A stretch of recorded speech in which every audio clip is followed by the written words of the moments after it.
Hi everyone, it's Casey Williams.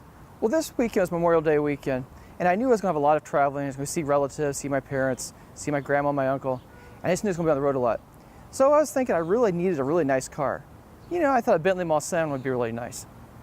But I ended up getting this instead. It's a Volkswagen Golf. And it's not just any Volkswagen Golf, it's kind of the most basic Volkswagen Golf. But as it turns out, it was a really good traveling companion. Let's go have a look at it. Well, on first glance, it's about as boring as the truck it rolled in on, but it's actually a pretty nice car if you start looking at the details of the exterior. You know, the front, you've got the LED running lamps on it, projectors inside. Again, it just looks very crisp, just looks very nice.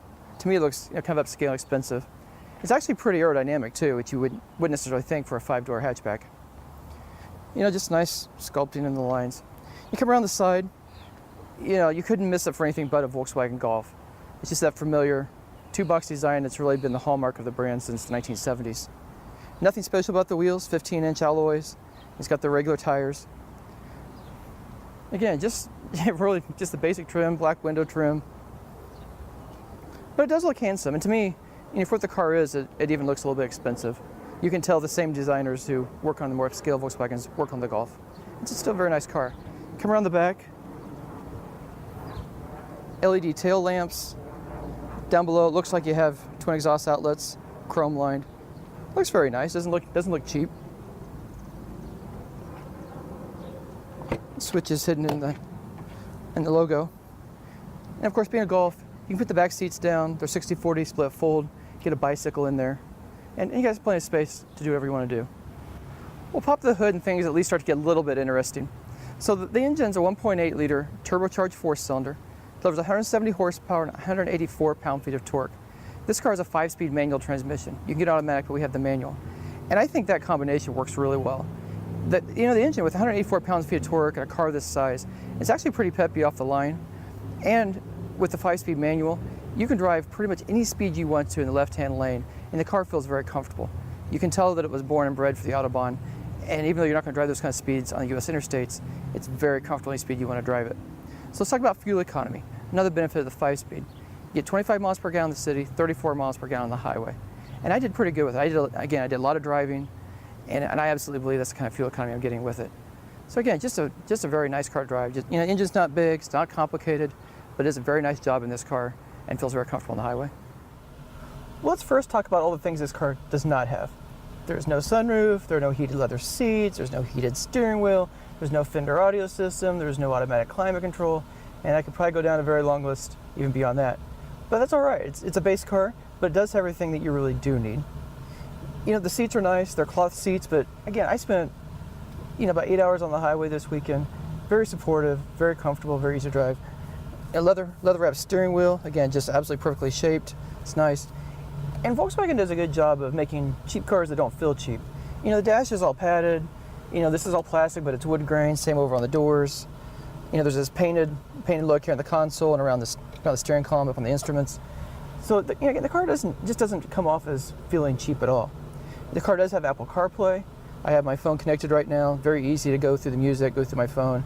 It'll read your messages to you. You can dictate messages. Again, sounds good.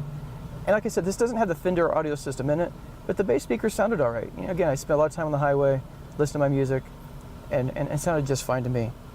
Easy to use, climate controls down below. This does have AC, and that was great this weekend. It was 96 degrees outside, and the AC was just absolutely frigid cold. Volkswagen does a great job with air conditioning anyway. But it's a car that, I drive a lot of miles, and I drive it as my own car, and have no problems about the interior of it. So what I really like in a car, and it's what I like about this Golf, having spent all the time I've spent in it now, I like a car that's got just a little bit of a compliant suspension, but doesn't roll over in the curves. I like the steering to be precise. I like the turbo.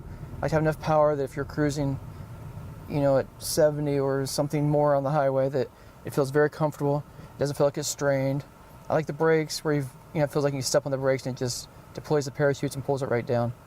So that's what I really like in a car. And that's what I really like in this car too, is that, it has a 1.8 liter engine, it's only 170 horsepower, but the 184 pound-feet of torque from the turbo, it gets it off the line quick, and you can step down on the highway, and there's plenty of power to whatever speed you want. But when you're on the highway again, it's like the suspension is just absolutely perfectly balanced, I think, for a car like this. It's not a sports car, it's not pretending to be a sports car. It's just a German touring car that can make a lot of progress in a hurry if you want to.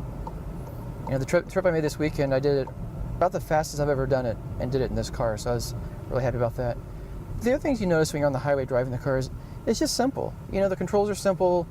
Some might say it looks kind of old, but to me it's like it has all the technology you need in it. It's got Apple CarPlay, you can connect to your phone, it's got voice dialing, it's got message playback, all that there. And you don't have to look down and mess with stuff. It's just easy to use it just works well. The climate control is down below. Again, nothing fancy about any of this, but it just does what it's supposed to do and works really well. And again, it came with the manual transmission, and I probably wouldn't have picked that at first, but I think the 5-speed manual and the turbo just work really well together. It's like the right size engine and the manual transmission. You can rev it out, it sounds good. And the car is just really a lot more enjoyable to drive than you'd imagine at first looking at it.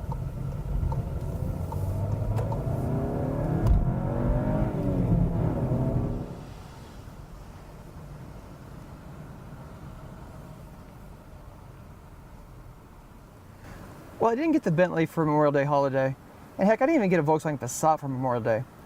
But what the Golf S proves is that even at the bottom of the Volkswagen food chain, the cars are very competent, very capable, reasonably comfortable, and with the engine in this car, powerful and efficient. So I spent 2 full days on the highway, and I'll tell you what, I would do it again. So let's talk about pricing. I think that's the best part of this car after all that. $20,910. And I promise you, if you drive this car, it'll feel like something that's $10,000 more. So next week we have another fun car. Until then, storm forward.